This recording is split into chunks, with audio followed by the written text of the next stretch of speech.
بینەرانی خۆشەویست سڵاوێکی دووبارەتان لەبێ بە پێشکەشکردنی بەرنامەیەکی دیکە لە زنجیرە بەرنامەکانی پێکی کۆمەڵا هاتینەوە خزمەتتان.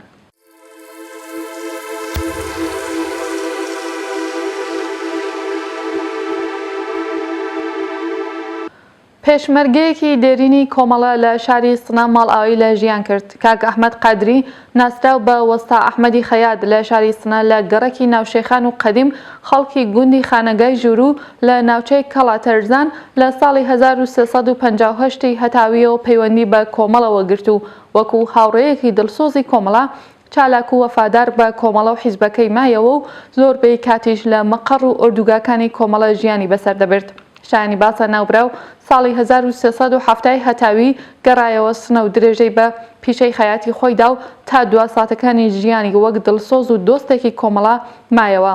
جێگەی ئاماژەیە کە وەستا ئەحمەد کەسایەتیەکی خۆشناوی ناوچەکانی کەڵاتەرزان و سنە ڕۆژی شەممە ڕێکەوتی 21 خەرمانان ماڵئاوایی لە ژیان کردووە و ئێمە وەکو کۆمەڵەی شۆڕژگێر سەرخۆشی لە بنەماڵە و خزم و کەسوکاری دەکەین و خۆمان بە شەریکی خەمیان دەزانین.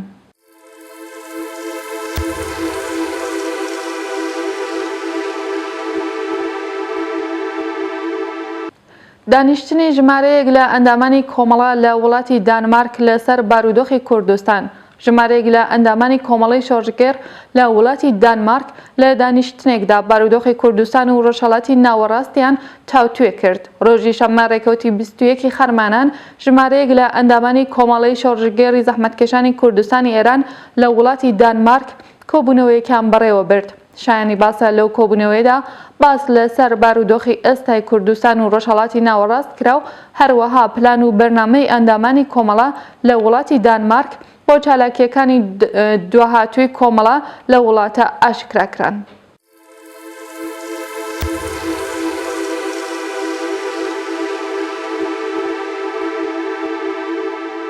بەشداری نوێنەری کۆمیتەی پەیوەندیە نێونەتەوەیەکان کۆمەڵە لە کۆبوونەوەی پارتی سوسیالیستی سوئیس.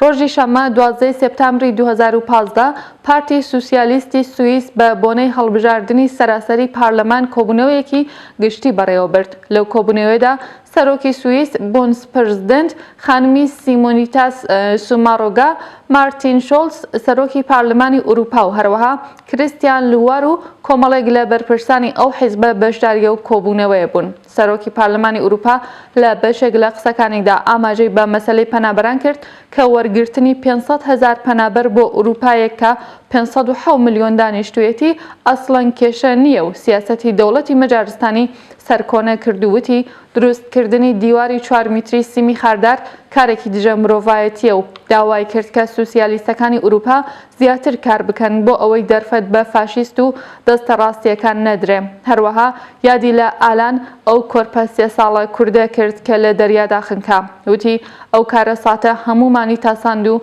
هیوای خواست کە کارە ساتی لەو شەشنە دووپات نەبێتەوە. خانمی سوماڕوگا سەرۆکی سوئیس باسی پلانێکی لە بارەی پەنابەرانەوە کردووتی کە پلانەکەی ڕۆژی دووشەممە لە بروکسل لە کۆبوونەوەی وەزیرانی ناوخۆی وڵاتانی ئوروپا دەخاتە ڕوو داوا دەکات کە پەسەندی بکەن. لەو میتینگەدا هاوڕێ خالید حسێنزادە ئەندامی کۆمیتەی ناوەندی بەشدار بوو لە میانەی کۆبوونەوەکەدا چەند چاوپێکەوتنی لەگەڵ بەرپرسانی پارتی سوسیالیست پێکێنا.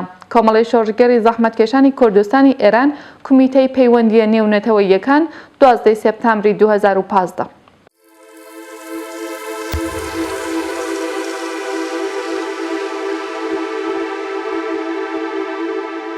بەشداری بەرچاوی کۆمیتەی ئۆتریشی کۆمەڵە لە یارمەتیدانی پەنابەران پاش ڕووداوی خنکانی ئالان و بنەماڵەکەی کە بە بڵاوبوونەوەی وێنەکانی کاریگەری کردە سەر سیاسەتی وڵاتانی ئوروپایی سەبارەت بە بارودۆخی پەنابەران، وڵاتانی ئۆتریش و ئاڵمان بڕیاریاندا ژمارەیەک لەو پەنابەرانە وا لە سێربیا و مەجارستان بەنیاز بوون بۆ وڵاتەکانی ئەوان بەڕێ بکەون وەربگرن. ئەم بابەتە بوو بەهۆی ئەوە سنوورەکان بۆ پەنابەران بۆ ماوەیە کراوە بێت و پەنابەرێکی زۆر ڕوو بکاتە وڵاتانی ئۆتریش و ئاڵمان و ڕێکخراوە مەدەنیەکانی وڵاتی ئۆتریش و کوردانی دانیشتوو شاری ڤێنی ئەو وڵاتە یارمەتیەکی زۆریان لە خەڵکی ئەو وڵاتە بۆ پەنابەران کۆ کردەوە و بەهانای ئەو پەنابەرانەوە چوون.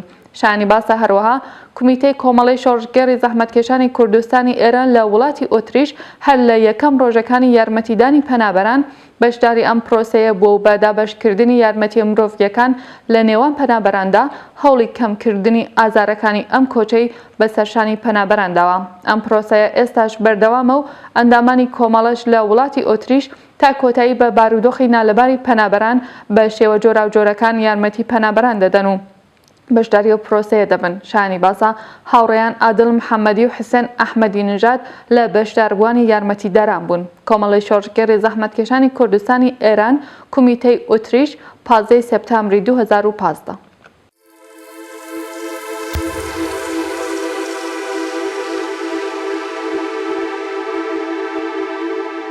کۆبوونەوەی ئەندامانی کومیتەی کۆمەڵە لە بریتانیا ڕۆژی یەکشەممە ڕێکەوتی 6 نوێی 2015 کۆبوونەوەیەک لەلایەن کومیتەی دەرەوەی وڵاتی کۆمەڵی شۆڕژگەر لە شاری لەندەن بۆ ئەندامانی کومیتەی کۆمەڵە لە وڵاتی بریتانیا بەڕێوەچوو بە بەشداری هاوڕێ ناهید بەهمەنی ئەندامی دەفتەری سیاسی کۆمەڵە و بەرپرسی کومیتەی پەیوەندیە نێونەتەوەیەکانی کۆمەڵە، هاوڕێ ئازام قوبادی ئەندامی کومیتەی ناوەندی کۆمەڵە و هاوڕێ ئەحمەد مورتەزایی ئەندامی بەڕێوەبەرایەتی تەشکیلاتی کومیتەی دەرەوەی وڵاتی کۆمەڵە.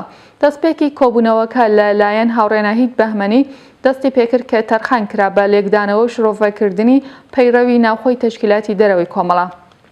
پەسەندکراوی پلێنێمی چارەمی کومیتەی ناوەندی هەڵبژێردراوی کۆنگرەی 14 بۆ دیاریکردنی سەرخەتی ئەرک و سیاسەتەکانی دەورەی داهاتووی تەشکیلاتی دەرەوە بە مەبەستی هاوخەتی و لێکتێگەیشتنێکی هەرچی زۆرتری کادر و ئەندامان لە ئەرک و چالاکیەکانیان لە دەرەوەی وڵات و هەروەها کارامەترکردنی تەشکیلاتی کۆمەڵە لە دەرەوەی وڵات بۆ کاروباری چڕوپڕتر.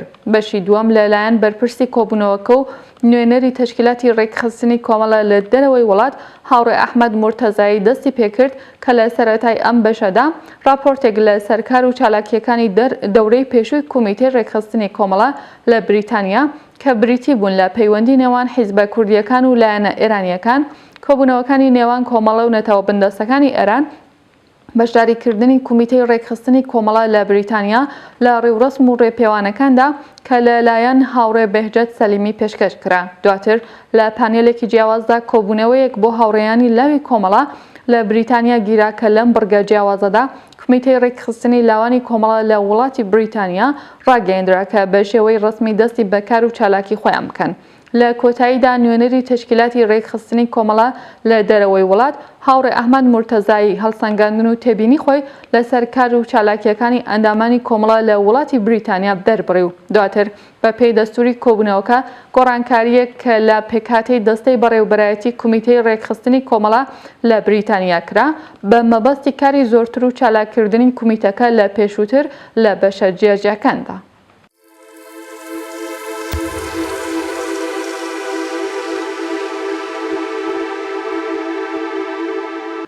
بەشداری نوێنەری کۆمەڵە لە ڕێوڕسمی کرانەوەی کۆنگرەی پەیادە لە کوردستانی ڕۆژئاوا ڕۆژی یەکشەمە 29 خەرمانان نوێنەری کۆمەڵە لە شەشەمین کۆنگرەی پارتی یەکێتی دموکراتیک لە شاری قامیشلو لە کوردستانی ڕۆژئاوا بەشداری کرد. زاگرۆس خۆسرەوی ئەندامی کومیتەی ناوەندی و بەرپرسی پەیوەندیەکانی کۆمەڵە لە هەولەر لە ڕێوڕسمی کرانەوەی شەشەمین کۆنگرەی پارتی یەکێتی دموکراتیک بە خوێندنەوەی پەیامێک بەشداری کرد و لە پەیامەکەدا پیرۆزبایی کۆمەڵە بە بۆنەی بەرپایی کۆنگرەکەیانی ئاراستەی سەرکردایەتی ئەو پارتە کرد و هیوای کۆنگرەیەکی سەرکەوتووی بۆیان خواست. شەشەمین کۆنگرەی پارتی یەکێتی دموکراتیکی پەیەدا لە شارۆچکەی ڕمیلانی سووریە پێش نیوەڕۆی ڕۆژی یەکشەممە 20 نوێی 2015 دەستی پێکرد. ژمارەیەک لە پارتەکانی باکوور، ڕۆژئاوا و باشووری کوردستان بانکێشتی کۆنگرەکەی پەیەدەکران و نوێنەریان لە مەراسمی کردنەوەی کۆنگرەکەدا دەبێت.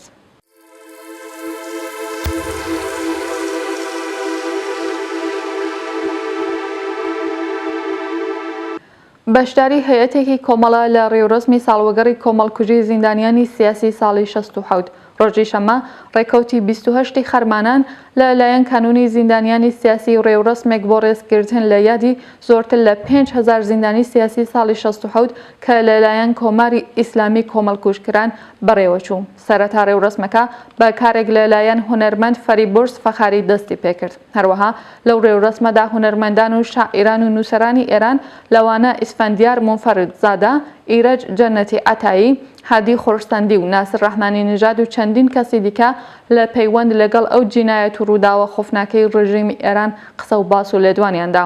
هەیئەتێکیش لەلایەن کۆمیتەی کۆمەڵەی شۆڕژگەر لە شاری ستۆکهۆڵم کە پێک هاتبوون لە سالار ئاشنەگەر، مەهران عەباسیان، فاتمە محەممەدی، عەلی ئاشنەگەر لەو ڕێوڕسمەدا بەشداریان کرد و پەیامێکیان پێشکەش بە بەشداربووانی ڕێوڕسمەکە کرد. لە پەیامی کۆمیتەی کۆمەڵە ئاماژە بە جینایەتی خۆفناکی ڕژیمی ئێران بە گشتی و بەتایبەتی کۆمەڵکوژی بەندکراوانی سیاسی ساڵی 67 هەتاوی کرد و لە بەشێک لە پەیامەکەشدا ئاماژەیان بە کوژرانی شاهڕۆخ زەمانی چالاکی کرێکاری کرد کە ماوەی زیاتر لە 5 ساڵ لە زیندانەکانی کۆماری ئیسلامی بوو. ماوەیەک لەمەو پێش بە شێوەیەکی گوماناوی گیانی لەدەستا.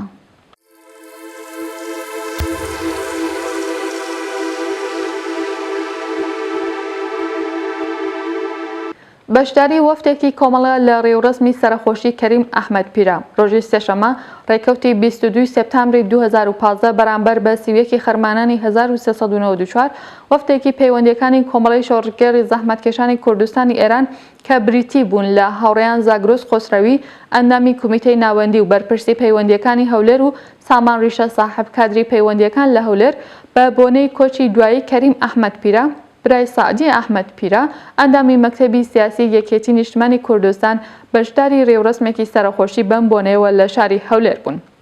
لەو ڕێوڕسمەدا وەفتی کۆمەڵە پرسە و سەرخۆشی ڕێبەری کۆمەڵیان ئاراستەی بەڕێز سعدی ئەحمەد پیرە و بنەماڵی بەڕێزیان کرد.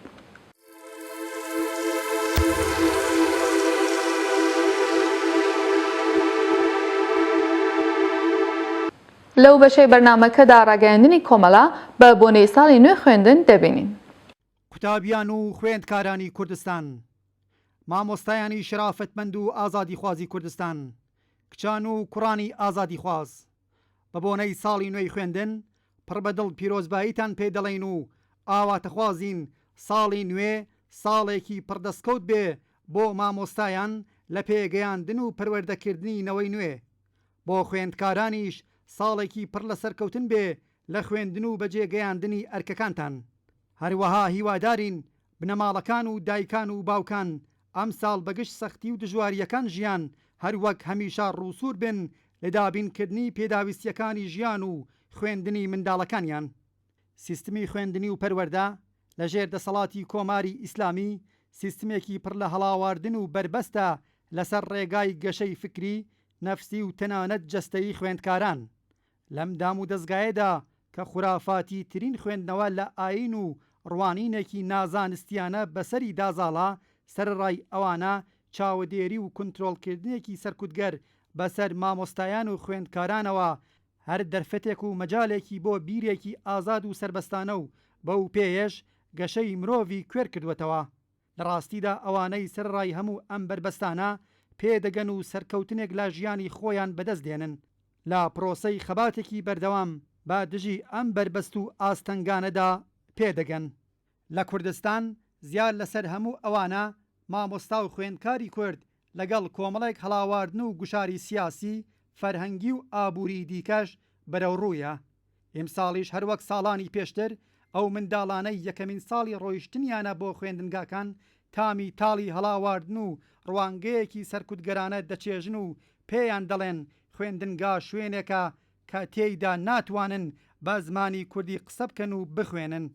قەدەغەکردنی زمانی کوردی وەک زمانی خوێندن و قسە پێکردن لە کلاسەکانی دەرس و وانەوتنەوە کاریگەریەکی گەورەی دەرونی و نەفسی هەیە لەسەر منداڵانێک کە نازانن بۆچی زمانی دایکیان قەدەغەی لەسەر دانراوە. بۆیەش بە دروست خوێندن بە زمانی دایکی بۆنەتەوە بندەستەکانی دیکە و لە کوردستان نەتەوەی کورد لە ئێران لە داخوازیە سەرەکیەکانی گەلی کورد و دەبێ بەردەوام دووپات و چەند پاتە بکرێتەوە. دانانی زمانی کوردی وەک بابەتێک بۆ لێکۆڵینەوە و خوێندن وەک بابەتە زانستی و کۆمەڵایەتیەکانی دیکە هەرچەند تا ئێستا هەر قسە و پروپاگەندە بووە و نەچوەتە بواری جێبەجێکردنەوە، چەواشەکاریەکی منداڵانەیە کە هیچ کەس فری و نادا و ناتوانێت جێگای داخوازی ڕەوای گەلی کورد کە بریتیە لا خوێندن بە زمانی کوردی بگرێتەوە. خەڵکی ئازادیخواز و خەباتگێڕی کوردستان لەگەڵ هەڵاواردن و گوشارە فەرهەنگیەکان، لەگەڵ کرانەوەی مەدرسە و خوێندنگاکان گوشارە ئابوووریەکان زۆرتر لەسەر شانی خەڵک بەگشتی و بەتایبەتی لەسەر شانی بنەماڵە کرێکاریەکان و چین و توێژە هەژار و بندەستەکان قورسایی دەکات. کەم نین ئەو منداڵانە و تەنانەت بنەماڵەکانیان کە بەهۆی هەژاری لە ڕادەبەدەر نەتوانن منداڵەکانیان بنێنەوە قوتابخانە. ساڵانە هەزاران منداڵ و مێر منداڵ بەهۆی هەژاری بە جێگای خوێندنگاکان ڕێگای کارکردن دەگرنەبەر. بۆیەش داخوازی دابینکردنی پێداویستی خوێندن هەر لە کەلوپەلی پێویست بۆ مناڵانی قوتابی تا یارمەتیدان بە بنەماڵە کەم داهاتەکان بۆ بەخێوکردنی منداڵەکانیان داخوازیەکی ڕەوایە. هیچ منداڵێک نابێت بەهۆی هەژاری بنەماڵەکەی بێبەش بێت لە خوێندن و پەروەردا لە سەدەی 21دا. بێبەشبوون لە خوێندن نەتەنیا تراژیدیایەکی گەورەیە بۆ تاکو بنەماڵە، بەڵکو لە هەمان کاتدا خەسارێکی گەورەشە بۆ کۆمەلگا لە دەیان و هەزاران تاکی بەتوانا و بەهرەمەند لە بوارە جۆرا و جۆرەکانی ژیان، هەم بۆ گەشەی خۆیان و هەم بۆ خزمەتکردنی کۆمەلگا. لە ئێران ئەو خەسارە گەورەیە لە کاتێکدا ڕوودەدا کە دەسەڵاتی ئێران ساڵانە میلیاردها دلار تەنیا تەرخان دەکات بۆ لەسەر کارمانەوەی ڕەژیمی بەشار ئەسەد لە سووریە و دابینکردنی بودجەی حیزبوڵڵا و هێزە تیرۆریستیەکانی دیکە. پێویستە لە کۆتایی ئەم ڕاگەیاندنەدا جارێکی دیکەش دۆخی نالەباری ژیان و کاری مامۆستایانی قوتابخانەکان وەبیر بخەینەوە. مامۆستایان واتە ئەو توێژەی ئەرکی پیرۆزی پەروەردە و پێگەیاندنی منداڵانی ئێمەیان لە ئەستۆدایە کێشەی گەورەی ئابووریان هەیە و مەجای وەگەرخستنی هەموو وزە و بەهرە و توانایان بۆ خزمەت بەو ئەرکە پیرۆزدا لێ دەسێنرێتەوە. لە هەمان کاتدا مامۆستایان لە ئێران و بەتایبەت لە کوردستان لەژێر گوشاری بەردەوامی دام و دەستگا ئەمنیەتیەکاندان و لە کەش و هەوایەکی ترسناک و داخراوی سیاسی کار دەکەن. ناڕەزایەتی و ئیحترازی مامۆستایان لە ماوەی ڕابردوودا بەو بارودۆخە نالەبارە ڕەوایە ئەوان هەموو جارێ بە شێوەیەکی هێمنانە داخوازیەکانیان دەهێن نەگۆڕێ، بەڵام بەگرتن و دەست بەسەرکردنیان لەلایەن هێزە ئەمنیەتیەکان وەڵام وەردەگرنەوە. ئێمە لێرەدا ئەوە دووپات دەکەینەوە کە پێویستە بە یەکگرتووی زۆرتری خەڵک و بەتایبەت نەماڵەکان و مامۆستایان و پشتیوانی کۆمەلگای مەدەنی و ئازادی خواز گوشارێکی زۆرتر بخەینە سەر دەسەڵاتی سیاسی بۆ گوێگرتن بۆ داواکاریەکانیان و چاکترکردنی ئەم بارودۆخە نالەبارە. ئەوە خەباتێکی ڕەوا و پێویستە هەرچەند ئەو ڕاستیەش لە بەرچاوی هەمومانە کە ئاڵوگۆڕی بنەڕەتی لە بارودۆخی سیاسی ئێران و کوردستان لە هەموو بوارەکان و بەتایبەت لە بواری خوێندن و پەروەردە تەنیا لە ڕێگای ئاڵوگۆڕ لە سیستمی سیاسی و نەمانی ڕەژیمی کۆماری ئیسلامی بە تەواوی و بە شێوەیەکی بەردەوام مسۆگەر دەبێ. پەروەردە بە زمانی دایکی مافی هەر منداڵێکە. منداڵی کوردیش دەبێت مافی ئەوەی پێ بدرێت بە زمانی کوردی پەروەردە بکرێت. سەرکەوتوو بێت خەبات و تێکۆشانی مامۆستایان بۆ وەدیهێنانی ئامانجە بەرزەکانیان. سکرتاریەتی کۆمەڵەی شۆڕژگێری زەحمەتکێشانی کوردستانی ئێران ڕێکەوتی سیویەکی خەرمانانی ساڵی 1394 هەتاوی بەرامبەر لەگەڵ 22 سێپتەمبری ساڵی 2015 زاینی.